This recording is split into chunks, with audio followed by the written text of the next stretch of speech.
અને અત્યારે થોડુંક પરિસ્થિતિ પોરબંદર જિલ્લાના મેર સમાજ માટેની હતી, એટલે મને એમ થયું કે આપણે લોકોની વચ્ચે જઈએ અને લાઈવ કરીને સાચી વાત કરીએ. કારણ કે અત્યારે માધ્યમ એક જ વસ્તુ આ થઈ ગઈ છે કે આપણે લોકોને કહેવું હોય તો બધા તો ભેગા ન થઈ શકીએ એટલા માણસો કે સમાજની અંદર એવું આપણે ઓલા કહેવત છે ને કે ડેડકા જેમ આપણે ભેગા અમે ન બેસી શકીએ. એટલે અમુક પ્રશ્ન એવા છે કે સમાજ માટે આપણે કહે સમાજનું જ છે, આપણે બીજી કોઈની બીજા કોઈ સમાજને એમાં નોંધે ન લે. પેટમાં ઘણા દુઃખ છે, કંઈ વાંધો નહીં, દુઃખ ભલે દુઃખે.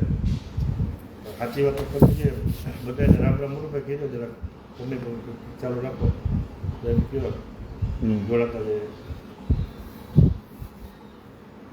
રામ રામ રામ બધા મેર સમાજને. આજે નાથાભાઈ લાઈવ થયા છે પહેલી વખત બીજી સમાજ માટે થઈને બીજી વખત.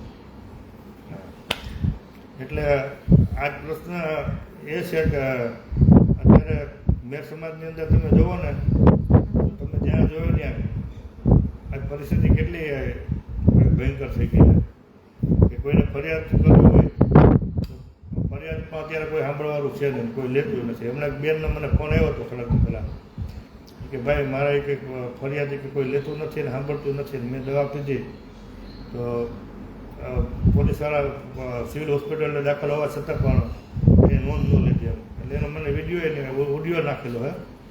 એટલે પરિસ્થિતિ એટલી એવી થઈ ગઈ ને કે આજે આપણે એકતા નથી ત્યારે આપણા સમાજની અંદર આપણે પ્રોબ્લેમ થાય ને, પાઠા ખાવાનો વારો આવ્યો ને.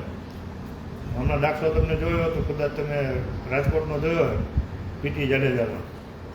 પીટી જાડેજા છે બે દરબારના એકતાની કેટલી વાત કરી, એની પર પાસાનું શસ્ત્ર ઉગાવ્યું સરકારે અને પાસામાં એને જેલમાં નાખ્યા. એટલે સીધો સમાજ ક્ષત્રિય સમાજ એક થઈ અને ટોટલી બધા ગાંધીનગર મુખ્યમંત્રીને રજૂઆત કરી અને સમાજ એક હતો. એટલે બધાને પીટી જાડેજાને પાસા કેળવવા છતાં છોડી દેવો પડ્યો. તો એ એકતાને પડઘો પડે છે. આપણા સમાજની અંદર આપણે પહેલાં તમે જોયું તો જામનગરની અંદર આપણે એક દીકરીને મારી નાખી, બળાત્કાર કરીને જે કંઈ બધા રિપોર્ટ એવા જાહેર આપણે નોટ કરી એવા રિપોર્ટ હતા, એને દીકરીને મારી નાખી. એનું કંઈ અત્યારનું કંઈ આવ્યું નહીં. એ પછીને હમણાં તમે પાછળની ઘટના તમે જુઓ તો સામૂહિક આપણે મેર સમાજની અંદર ખરેખર તો આપણે એને નીચું જોઈને ડૂબીને મરી જવું જોઈએ. આજે આગેવાનું નામ તેને આપણે વાતો કરીએ, સામૂહિક બળાત્કારની જે ઘટના ઘટી એમાં તમે જુઓ તો હરમની વાત કહેવાય ને. આપણે મેર સમાજની દીકરીને અમે આજ આવી ઘટના ઘટી છે. 4 નરોધમે દીકરીને જે કંઈ રેપ કર્યો, બળાત્કાર કરીને એની પર દામ દીધાથી મને બધું આ યાતના ભોગવી, એ છતાં પણ આપણે મેર સમાજની અંદર આપણે તમે જુઓ તો એટલી સંસ્થા એવું છે, મેર સમાજના આગેવાનો છે, મેર સમાજના ઓલા બધા મોગીઓ છે, મેર સમાજના ધારાસભ્યો એવું છે. તો તમે કલ્પના કરો કેટલા માણસો ત્યાં ગયા અને હું રજૂઆત કરીને હું આપણે કલેક્ટર કે આપણે એસપી સાહેબ ગયા કોઈ. આ તમે જો હમણાં આપણે અમરેલીની ઘટના ઘટી હતી, ખાલી એક પટેલની દીકરીને ખાલી રાતના જ ઉપર એ લોકોએ પોલીસવાળાએ પકડ્યા અને દિવસના એનું સરઘસ કાઢ્યું. એટલે ત્યારે 6 થી 7 પોલીસવાળાને પણ સસ્પેન્ડ કર્યા અને દીકરીનો પડઘો કેવો પડ્યો. અમે સરકારના ધારાસભ્યને માફી માંગવી પડી. વિચાર કરો તો આપણી પરિસ્થિતિ આપણે ક્યાં છે? મેર સમાજને તો આપણે કંઈ નથી ને. આજે કોઈ બોલે તો એને પણ ભઠ્ઠામાં બેહાડી દે. અમારા જેવા હમણાં તમે જોયું છે કે સમાજનું કામ કરતા હતા અને છેલ્લાના ગેમને માટે આપણે ગુસ્સીટો કરાવ્યું ને રાતનાથી મહેનત કરીને જેલમાં પુરાવ્યા અને અવડું મોટું કર્યું ને છેલ્લે મારી પર આપણા આગેવાન ધારાસભ્યને એના ભાઈ દ્વારા મારી પર હુમલો કરાવી અને સમાજનું મોરલ તોડવાનો પ્રયાસ કર્યો. મારી પર નહોતો હુમલો સમાજ, કારણ કે હું મારે ત્યાં તોય કે રેતીમાં કે મારે ખેતર હતું તે રેતી ભરવી હતી કે વર્તોમાં મારે શું કે હતું કે આ તો સમય ટોટલી આપણે ધારો કે ચોપડાથી લઈને પૂત્યાંથી લઈને બધું કરતા હોય તો બધું કરવાનું હોય ને. કાયદેસરથી ખોટું થતું તો ત્યાં તો આપણે અવાજ ઉઠાવવો પડે ને. અને જે નુકસાન થતું કાંઠાવાળા વિસ્તાર મેર સમાજના દીકરાને થતું હતું, જમીન તો સમાજને જ હતી બધાને. તો આ દીકરીનું તમે જોયું કે સામૂહિક બળાત્કારની અંદર ઓલું થયું, 2 જણાને જેલમાં મોકલી દીધા અને 3જાને રિકન્સ્ટ્રક્શન કર્યું. નહીં તો તમે બીજા સમાજની અંદર ધારો કે દલિત સમાજમાં કે આ કોઈ ઘટના ઘટતી હોય તો 5,000 10,000 માણસ ભેગું થઈ જાય અને તાત્કાલિક પગલાં ભરીને જાહેરમાં સરભરા કરીને ગમે આ લોકોને ખૂબ ભૂલાવી દે જિંદગીમાં બીજી ફરે આવું કૃત્ય ન કરે. એના માટે પૂરેપૂરું એ લોકો દબાણ કરીને કાયદેસરની કાર્યવાહી કરાવે માથે લઈને. તો આપણા સમાજની અંદર આપણે શું કરી રહ્યા આપણી વેલ્યુ શું રહે એમ. હું હમણાંની જ વાત કરું તો હમણાં 3-4 દી પહેલાંની જ વાત કરું ભાઈ આ છેલાણા ગેંગવાળા હમણાં છૂટ્યા છે ને તો એની પાછું ચાલુ કરી દીધું છે. એક રિટાયરમેન્ટ પોલીસવાળાની ખાણ હલાવતો હતો ને તો એની ખાણે જટી લીધી વિચાર કરો. પછી એક બીજો જૂનો વર્ષોથી કેટલા વર્ષથી હું પોતેની પાસે ભાણા લેતો એ ખાણાવાળા પાસેથી 4 કે 5 વીઘાની લીઝ જટી લીધી. પછી ત્રીજો ત્યાં પરોઠા હાઉસ છે વર્ષોથી સારું નામ છે એના છોકરાને તો ગારું દીધી ને મામન બેનમાં ને એની લીધે જટી લીધી. અને અત્યારે ઓરદની અંદર જે કે ડમ્ફર વાળતા હોય કે એની પાસે હપ્તા લે ખાણની અંદર 3 રૂપિયા 5 રૂપિયા પાણાના લે બધી ખાણોમાં. અને તમે જુઓ તો બેફામ થઈ ગયા પાછા ચાલુ જ થઈ ગયા. અને હમણાં કહેતા હતા મનસુખભાઈ માંડવી આપણે આવ્યા હતા પોરબંદરની અંદર ત્યારે બોલ્યા હતા કે આ વિસ્તારની અંદર ગુંડાગીરી નાબૂદ કરશું ને તો ઉદ્યોગ આવશે. તો મનસુખભાઈને મારે કહેવું છે કે ભાઈ આ ગુંડાગીરીને જે તમે વાત કરી છે તો આ દીકરી ઉપર સામૂહિક બળાત્કાર થયો તમે કીધા પછી આ છેલાણા ગેંગ પાસે સક્રિય થઈ છે તો એની પર પગલાં કેમ નહીં? એને તમે ગુસ્સી ટોકમાં નાખ્યા પછી અત્યારે તમે હમણાં જોયું તો ભાઈ પૂંજારામાને અહીંયા નસર ટેકરી 22 જણાને નોટિસ આપીને મકાનનું ઓલું કર્યું. તો અમે તો મુરુભાઈને અમે બે એવિડન્સ પુરાવા સાથે આપ્યા કે કાના રાણા છલાણાનું મકાન નિશાળના રસ્તા ઉપર રોડ ઉપર બનાવ્યું. પુરાવે આપ્યા મકાને ત્યાં રોડ ઉપર ઊભું હોય. અને પછી રમેશ છલાણા એના ભાઈનું અમે ગેરકાયદેસર જમીન પડાવી તો ખરા પણ ગેરકાયદેસર પાછું નામે ખાતે ચડી ગયા. એમાં જેમનું નામ નથી ખાતેદાર નથી એના બીજા ખાતે નામ ભરતા નામ મેળવીને ખાતેદાર કર્યા એના એવિડન્સ કલેક્ટર સાહેબને આપ્યા અમે. તો કલેક્ટરે ખબર નહીં કે એની લાજ કાઢવી પડતી હોય તો એ પણ પૂતા છે. હું તો સાહેબને કહું જાગો સાહેબ પોરબંદરને તમે આવો શું કામ અન્યાય કરો? તમે કદાચ એક હાથે જે કંઈ હોય કાયદા બધાને લાગુ પડો. ગુસ્સી ટોકની અંદર તમે જુનાગઢને જોયું તો એના ગુનેગારના મકાનો પાડી નાખ્યા, મિલકત પાડી નાખી, પ્રોપર્ટી પાડી નાખી. તો ગુસ્સી ટોકમાં બધાને લેવાય ને જેટલા આવતા હોય ને બધાને લેવાય. હું કહું હું કોઈનો વિરોધ નથી કરતો કોઈનો ન્યાય નથી પડતો પણ બધાને ભેગા લ્યો. આ સાફ સફાઈ થવું જોઈએ. તો આ ગુંડાગીરી થઈ તો આ ગેર સમાજની અંદર અત્યારે તમે જોવો તો ખાણો અત્યારે કે ચાલે છે અને પોલીસના અધિકારીને અત્યારે ભાગીદારો ઘણા તો છે. પોલીસવાળાને અમુક તો હપ્તાય મળે છે. મારી પાસે લિસ્ટ નામજોગ લિસ્ટ છે. તો આ લોકો કેની લાજ કાઢે છે? આ તો ભગીરથસિંહ જાડેજા હારા છે અત્યારે તો એની હિસાબે અત્યારે પોરબંદરની અંદર ગુંડાગીરીમાં થોડો ખોફ છે બે છે.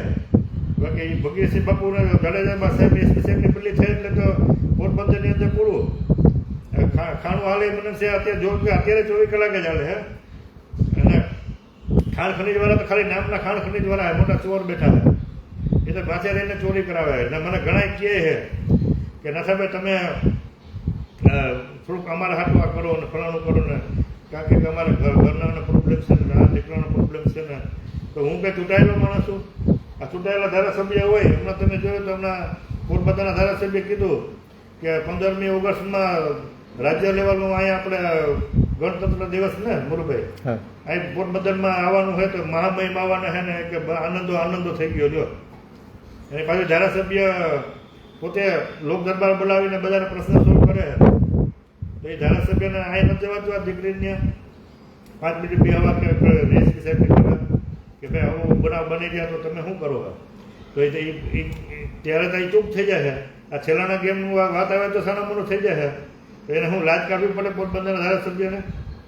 અને કુતિયાણા ધારાસભ્યની વાત કરીએ તો એ તો છેલ્લાનો ભાઈબંધ છે. તો એ બધાને જગ જાય છે. અને હમણાં તમે જોયું હશે તો આ ભુવાતાને તો આપણે પગે લાગીએ ને નમન જ કરી બડેજના ભુવાતાને ત્યાં જઈ એને ભાઈ લાઈનમાં ઉભો હતો ધારાસભ્ય અને કેક ખવડાવી. એ તો કેક ખવડાવી છે વડીલ છે ને ભુવાતાને બધા નમન કરતા હોય. મમ્માઈમાના ભુવાતા છે પણ એ ભાઈને પાછું અહીંયા પોરબંદરમાં આવીને દીકરીને ઘરે જવું જોઈએ ને. એમ હા લાઈનમાં ઉભાનો ટાઈમ છે તો આ દીકરીને ઘરે જવામાં શું વાંધો આવે? તો આ પીડા છે એટલે સમાજને આપણે કહેવાનું મન થાય કે બસ હવે જાગૃતિ થવું પડે અને આપણે માણસ કહે ને કે આપણે જો સમાજની જાગૃત પતી જવાના છે અને આ પાછા સક્રિય થઈ ગયા ને ગામે ગામ રમેશ સરાણા થવાના છે એટલે સમાજને નડશે ખાલે. અને અત્યારે તમે જુઓ તો ઉંદરમાં તપાસ કરો કોઈ ખગાવાળાને પૂછો તો ખરા 20-25 થાર ને ફોર્ચ્યુન ને ગાડીઓ આવી પડીએ છે ભાઈ, ક્રેટા ને ઇનોવા ને રાજનીતિ ધબધબાટી બોલે. અને અત્યારે પાછા કે કાયદો અને વ્યવસ્થાના મનસુખભાઈ કહે છે માંડવિયા સાહેબ કે કાયદો છે ને કાયદો વ્યવસ્થા આપણે કે કડક કરાવવી પડે. તો કેટલી કડક કરાવવી પડે? ધારાસભ્ય તમારો, ગુજરાત સરકાર તમારી, કેન્દ્રમાં તમારા મોદી સાહેબ, તો અમે તો કોઈ પક્ષમાં નથી, તમને તો અમે સપોર્ટ કરવા ત્યારે. અને તમે જોયું તો 2-3 વર્ષ પહેલાં રેસલિંગ કરતા હતા ઉડધર જે હાઈવે નવો બિનરમાં, હોડવાની દીકરીને એક્સિડન્ટ થઈ ગયું અને હોડવાની દીકરીને અકસ્માત કરીને વયા ગયા તો એનું કોઈ આવ્યું નહીં છાપો ક્યાંય. અને પાછા એ જે અકસ્માતવાળા એ ભાઈને ઘરે જઈને લાખ રૂપિયા દઈ આવ્યા. તો પોલીસ તંત્રને ધ્યાનમાં ન આવે કે એને ન કરવું છે કાયદેસર પગલાં કે ભાઈ આવી રીતે લાખ રૂપિયા કોણ દઈ ગયું? તો એ આખો મામલો દબાવી દીધો હોય તો કાયદેસરની કાર્યવાહી હરેક વસ્તુ પર થવી જોઈએ ને. અને આપણે કહીએ કે વિકાસ થયો, ફલાણો થયો, દીકરું છે. હમણાં ધારાસભ્ય પોરબંદરનો જ બોલ્યો કે રાજીવનગર મારા મતક્ષેત્રમાં નથી આવતું, તો એમાં મારાથી કંઈ હું ખાલી તમારે હું કોઈ મદદ કરી બાકી મારામાં ન આવે તો તમારી ગુજરાત સરકાર તમારી નથી, તું હજી કોંગ્રેસનો વિમમાં છે કે કોંગ્રેસનો ધારાસભ્ય છે? કે ગુજરાત સરકાર તમારી હોય તો બધામાં તમારું મજ આવે ને ગુરુભાઈ, એનામાં જ આવે ને, બધું એનામાં જ આવે. તો જાગૃત થઈ જાવ. સંસ્થાની અંદર હું વાત કરું કે પોરબંદરની સંસ્થા જે બધી છે, ઇન્ટરનેશનલ કાઉન્સિલર કે શક્તિ સેના કે એ બધા કહીએ તો એ ક્યાંય આવતા તો નથી. હમણાં મેળો આવીએ તો લાકડીઓ લઈને હું કરીએ. આપણે એ છે શિક્ષણમાં આપણે આગળ છે ને આપણે એ કરવાના છે કે જાગૃતિ લઈ આવવાનું, જાગૃતિ લઈ આવીને આવા જે દૂષણ બનતા હોય, સમાજની અંદર નુકસાન થતું હોય તો જાગવું જોઈએ કે ન જાગવું જોઈએ. હમણાં તમે જુઓ તો તમને ખબર છે પોરબંદરમાં મેર સમાજ, પોરબંદર જિલ્લાની આજુબાજુમાં 5 જિલ્લાની અંદર મેર સમાજ છે ને, તો આપણા મેર સુપ્રીમ કાઉન્સિલરના પ્રમુખે તુર્કીની અંદર મેર સંમેલન બોલાવવું હોય અને 200 તો રૂમ બુક કર્યા ભાઈ, અને કંઈક હોલ બુક કર્યા, 3-4 દિનનો પ્રોગ્રામ કર્યો હોય. 2-3 કરોડ રૂપિયા હાથે જ આંદોલન કરવાનું હતું. આપણે તુર્કીમાં આપણે શું કોઈ વેલા કે થાય આપણા મેર સમાજના ત્યાં? તો સમાજને કોઈ જવાબ કોઈ પૂછવાનું નથી કોઈ આ લોકોને કે તમે આવા પૈસાને જે લોકોએ ફાળો આપ્યો કે બેન દીકરી આ દીકરી ધારો કે સામૂહિક ગેંગ રેપ થયો તો એને ઘરે જઈને 10 લાખ રૂપિયા દઈ આવવા જોઈએ ને, કે 10-20 લાખ જે કે દેવા જોઈએ. કેવું છે અમે બેઠો સમય તમે હારે છે, ચિંતા ન કરતા. હવે આવા પૈસાનો દુરુપયોગ કરે અને આવા તાયકા કરવાની જરૂર શું છે? એટલે હું સમાજને ખાલી એવું કહેવા માગું કે ભાઈ, જો મને ઘણા એમાં મેસેજ કર્યા કે નથી આપણે તમે ફોન નહોતું કરતા. હવે હું અડધો ભાંગો તૂટેલો માણસ થઈ ગયો ત્યાં, તમને ખબર છે. ન મારી પર કોઈ પાવર કે ન કંઈ સત્તા એમ. એ છતાં મેં કીધું કે જ્યાં જ્યાં જરૂર પડે ત્યાં મારી વાહે હાલજો, મોરાલી મારી વાહે હાલવાવાળા જોઈએ ને એમ. કે મારા છોકરા કેનેડા હતા, એમણે મારી દીકરી ખીચકાણી કે પપ્પા હવે તો તમે વાહો મૂકો, તમારા હાથ પગ તો તોડી નાખ્યા, તો તમે સમાજ કરો છો. મેં કીધું ભાઈ જીવ છે ને મારો રહેતો નથી. મારે એમ છે કે હું આ વિસ્તારમાં જન્મ મેં લીધો હોય ને તો મને જ ખબર કે આજ નહીં તો કાલ તે દિમાનમાં બેઠો પાછો મારો વારો લેવાના જ છે. અને બોલાતા ચલાણાને જ ખબર નહીં, પાછા આપણા જ પાછા કહે કે આ માણસ બોલે વધારે તો આને જ દો મસાલો. એટલે ગમે ત્યારે મને ખબર જ છે, પણ છતાંય મોતને મુઠ્ઠીમાં લઈને અમે નીકળ્યા. પહેલાં તો 2-5 જણા મારા ભેગા હતા ને હું તો બધાને જેને કેવું હોય કહું કે બની ઈચ્છા હોય કીધો આવું આવી જાય તો એકલો જ આવે તો રખડું. નકર પહેલાં તો 2-4 જણા હતા અને મેર એકતા સમિતિ અમે બનાવી હતી. મેં તો બધું સંગઠન ભેગું કરવું નતા ભેગા થઈને મારું તો પહાડ કઢાવી દીધું. કારણ કે પાર્ટનરમાં ભાઈ ચલાણા ભાગમાં હોય એની હારે ધારાસભ્યનો અને ભાઈના ધંધા, તો મારા જેવો ક્યાંથી એનો ધંધો બંધ થઈ ગયો હતો. હવે એને મજા થઈ ગઈ. ઓલો પાછો ક્યાં ત્યાંથી બેઠો ચલાણો કે નાથાપુરાને સપોર્ટ કરતા. ભાઈ નાથાપુરા પોરબંદરમાં જ રહીએ છે અને ગાયત્રી હાઈટમાં જ રહું, હું એકલો જ નીકળવું. ભાઈ પેટમાં દુખતો તો હજુ તારે વયો અવતારતા ઈચ્છા હોય તો હું કામને બીજા નાના માણસોને દબાવવાનું ચાલુ કર્યું હોય કે નાથા ભેગા હતા. સમાજને તકલીફ હોય તો નાથા ભેગા તો આવે ને, નાથાભાઈ અવાજ ઉપર નાથા ભેગા રહીએ. એમાં તને હું પેટમાં દુખે ભાઈ. અને હજી પોરબંદરની અંદર સમય આવે ત્યારે તમને જવાબ જ દઉં. ગુંડાગીરીનું જે હથિયાર અમે ઉગાવ્યું હતું એ હજે અમે સાહેબને કહીએ ને કલેક્ટર સાહેબને કહીએ કે તમે આ ઉપાડો ને જ્યાં જરૂર પડે મને કહો, ફરિયાદી બનવા તૈયાર હોવું. આમાં ઓલી બેન બિચારી મોઢવાડિયાની બેનને ફરિયાદી પોલીસવાળા બેના અને એ સાચી હતી 50 લાખ રૂપિયા મોઢવાડામાં આ કાનાઈ પડાવ્યા છતાં પણ એ બેનની પર કેસ કર્યો પીઆઈ સાહેબે. તો હું તો પીઆઈ સાહેબને કહું કે વડોદરામાં તમે જાઓ તમે તમારે ચક્કર તો મારો કહેતા તો વિડીયો હું નાખું કહેતા તો જો કે પોલીસ ખાતાને રક્ષણનું મારે નથી જોતું એમાં તો તમે મને હમો તો પોલીસ ખાતાને કહું કરી નાખો એટલે પોલીસવાળો હતો છતાં પણ ગાડીમાં બેસી ગયો એટલે એ કંઈ મારે નથી કરવું. એટલે જરૂર પડે તો કહેજો હું એકલો આવે મને વાંધો નથી તો તમને બતાવી ત્યાં ત્યાં ખાડા હું હાલે 100 વીઘા મોટુભાઈ જમીન ભેગી કરી લીધું 100 વીઘા પ્રેસકપની ભેગી કરીને એમાં ખાંડું બેહાડી દીધું. એટલે હવે વધારે આગળ અમારા મોટુભાઈ છે ને ભેગા છે મારા દુઃખભંજન તે મોટુભાઈ કે મોટુભાઈ તમે કંઈક કહો સમાજને. હમણાં 15મી ઓગસ્ટે રાજ્ય કક્ષાનો સેમિનાર પોરબંદરમાં થવાનો છે, એની ઉજવણી છે અને પોરબંદરમાં થવાની છે અને એમાં કરોડો રૂપિયા વપરાવાના છે. પણ એટલા કરોડો રૂપિયા વાપર્યા પછી પોરબંદરને શું ફાયદો થવાનો? કોઈ પણ મેર સમાજ છે કે બીજા અધર સમાજને શું ફાયદો થવાનો? ફેક્ટરી આવવાની તો બરાબર કોઈ પણ છેલ્લા 22 વર્ષથી જેને ઇન્ડસ્ટ્રીયલ ડેવલપમેન્ટની જવાબદારી આપેલી છે જિલ્લા ઉદ્યોગ કેન્દ્રને, એ જિલ્લા ઉદ્યોગ કેન્દ્રનો મેનેજર રેગ્યુલર નથી રાખી શક્યા. તો એ નથી રાખી શક્યા એટલે અહીંથી જેટલે બિઝનેસમેનો છે ને બધા દર અઠવાડિયે 3 ફેમિલી છે એ શિફ્ટ થઈ જાય છે પોરબંદરથી. કારણ કે પોરબંદરમાં કંઈ પણ કામ કરવું હોય તો રેગ્યુલર અધિકારીઓ જ નથી. બેંકમાં જાઓ તો લોન તો તમારું રેડ ફ્લેગમાં છે, અહીંયા અમે લોન ન આપીએ, ખાલી પૈસા જ ભેગા કરીએ. મનસુખભાઈ તો કહે ને હા, તો ખાલી મોટા ઉદ્યોગો કદાચ નડતરરૂપ થતા હોય પોરબંદરની છાપને લીધે, પણ નાના ઉદ્યોગો તો ચાલુ કરી શકાય ને. ખાલી બેંકો લાખ 2 લાખની લોનો આપે તો કેટલા બધા સમાજના માણસોને છે ને રોજગારી મળે એવું છે. મનસુખભાઈને તમે કહો કે મનસુખભાઈ કીધું હતું ને કે અને આપણે હા, અને ગુંડાગીરીની છાપને લઈને પોરબંદરને બદનામ કરવા માટે થઈને બધા આગળ હોય છે. એટલે પોરબંદરની પરિસ્થિતિ આ છે ને આમાં સમાજ બધું સમજે છે, બધું કરે છે, છતાંય છે ને નિષ્ક્રિય બેઠો છે. એટલે પરિસ્થિતિ એવી હવે ગુજરાતમાં દરેક સેન્ટરોમાં છે ને લોકો જાગૃત થવા માંડ્યા છે અને આંદોલન કરવા માંડ્યા. તો આપણે પણ એ જ વસ્તુ પર સમાજે પોતે હાલવું પડે. વિરોધ પક્ષ તો આ લોકોએ રહેવા દીધો નથી કે કોઈ વિરોધ કરે, તમારા માટે થઈને કોઈ બોલે, તમારા માટે થઈને કોઈ આવે, એવી પરિસ્થિતિ તો પોરબંદર હા કોઈ રિયાજ નથી. વિરોધ પક્ષ સંપૂર્ણ નાબૂદ થઈ ગયો હોય. હવે પરિસ્થિતિ છે એ પબ્લિકે વિરોધ પક્ષનું આખું અને સમાજે છે વિરોધ પક્ષનું ઓલું છે એ કરવું પડે એવી હાલત અત્યારે ઊભી થઈ. એટલે આમાં છે ને જે મોરુભાઈ કીધું ને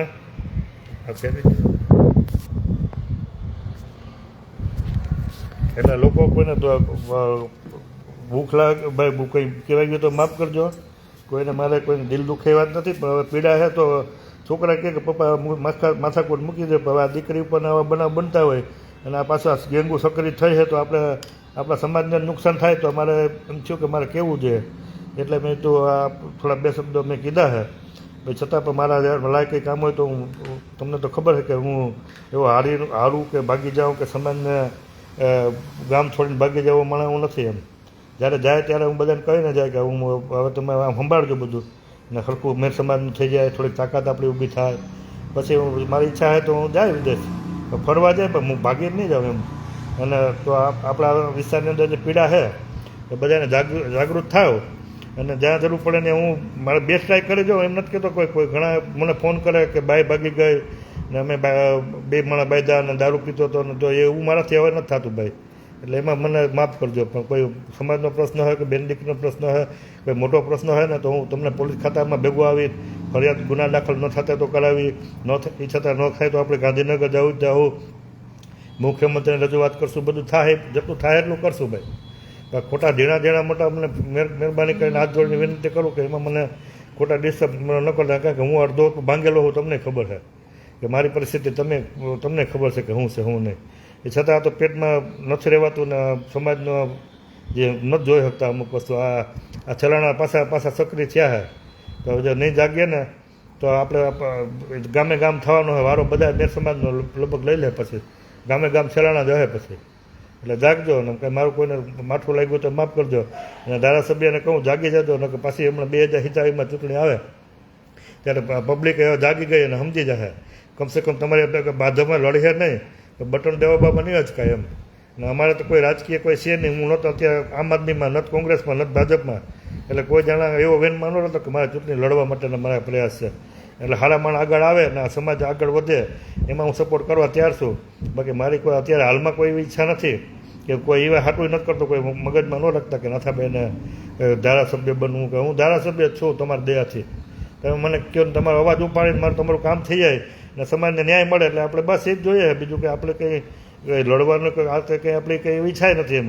આપણે જે પ્રયાસ કરવો તો એ કરી લીધો. પછી સમાજ જાગશે, સમાજ કહે કે નથાભાઈ તમારે જવાબદારી લેવી પડશે તો જોઈ હું આપણે વિચાર કરવું, એમાંય ના નથી. તો બધા ભાઈને રામ રામ. અને આમાં જાગજો, બેનને ન્યાય મળે પ્રયાસ કરજો. મારી જરૂર પડે તો હું પણ કહું કે હું ભેગો આવવાનો છું.